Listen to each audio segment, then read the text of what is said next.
I'd like to say how blessed I am to share a stage with Pamela, Robert, and the backing they've given and support.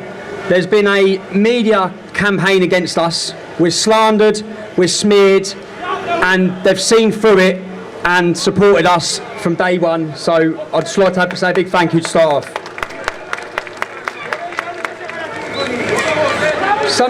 Some of you may have heard about 6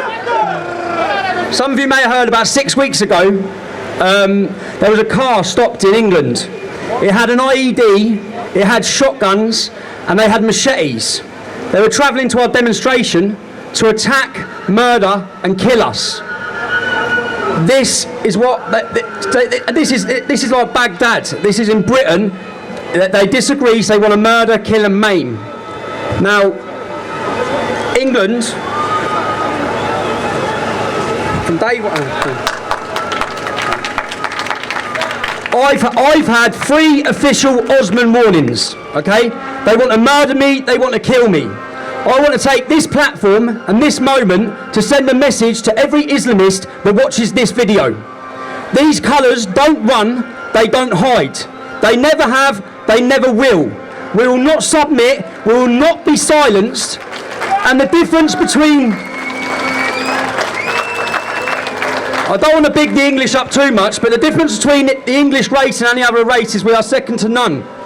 When you killed Pim Fortuyn, all these people, I actually personally believe that if you do a terrorist attack on our organisation, or you kill me, 1,000 Tommy Robinsons will be born in my country tomorrow.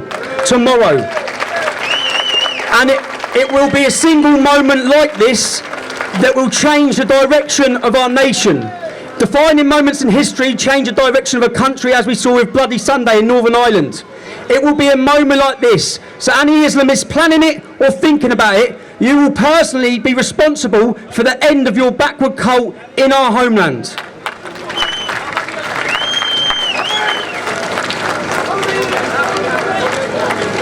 There are dark times ahead.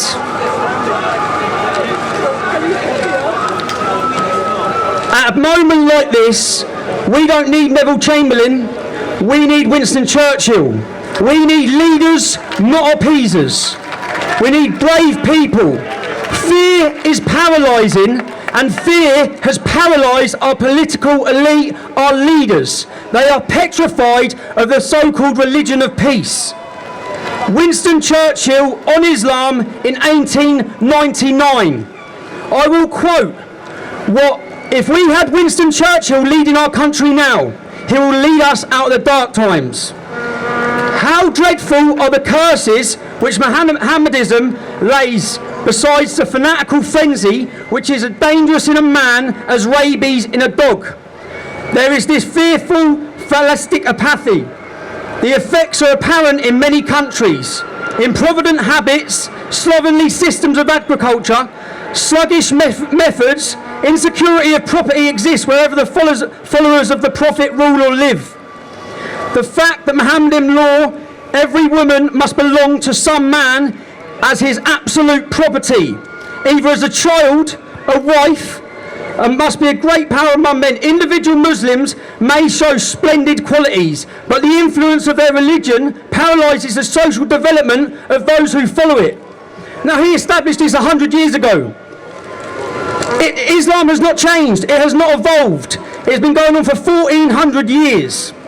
Now, everyone, even in our organisation, people seem to get discouraged because this is a lifelong battle. You're not going to defeat militant Islam in 3 years, in 4 years, in 5 years. They're here. There is the enemy within, and every one of us, when we're standing up to this plate, we need to realise that this is going to be a lifelong struggle. It's not going to go away. And reach out for it. Nervous. Freedom doesn't come cheap. It never has. It never will. Millions have died for freedom. Every one of our country's soldiers are fighting, they're suffering, they're dying in faraway fields against the forces of Sharia for our freedom to stand here today. Somehow, All it takes for evil to succeed is for good men to do nothing. Now, for somehow, after today's demonstration, guaranteed, all the media reports will say trouble flares at English Defence League rally. Trouble flares. It will not state that it was the Islamists, it was the far left attacking police officers. It will be pushed and the blame will be put upon us. So, anyway, that's it. I'm going to make it short and sweet. And obviously, Malmo, we're in Sweden. You have some beautiful women in Sweden, man. I've only been here for 2 days, so I'll give you a round of applause for that. But it is like an invading army. When you look at the rape rate in Malmo, it is like an invading ideology has come into this beautiful country and started raping the women. And I'm sorry, but the men that have not been doing anything about it. So we want to stand here to try and let people hear our voices, understand people are standing up, they're stepping up to the plate. There are organisations in every single country now that you can join to combat this Islamofascism. I'm sweating, boy. And obviously, I'd like to thank everyone that's travelled, and God bless you all, yeah? Thank you.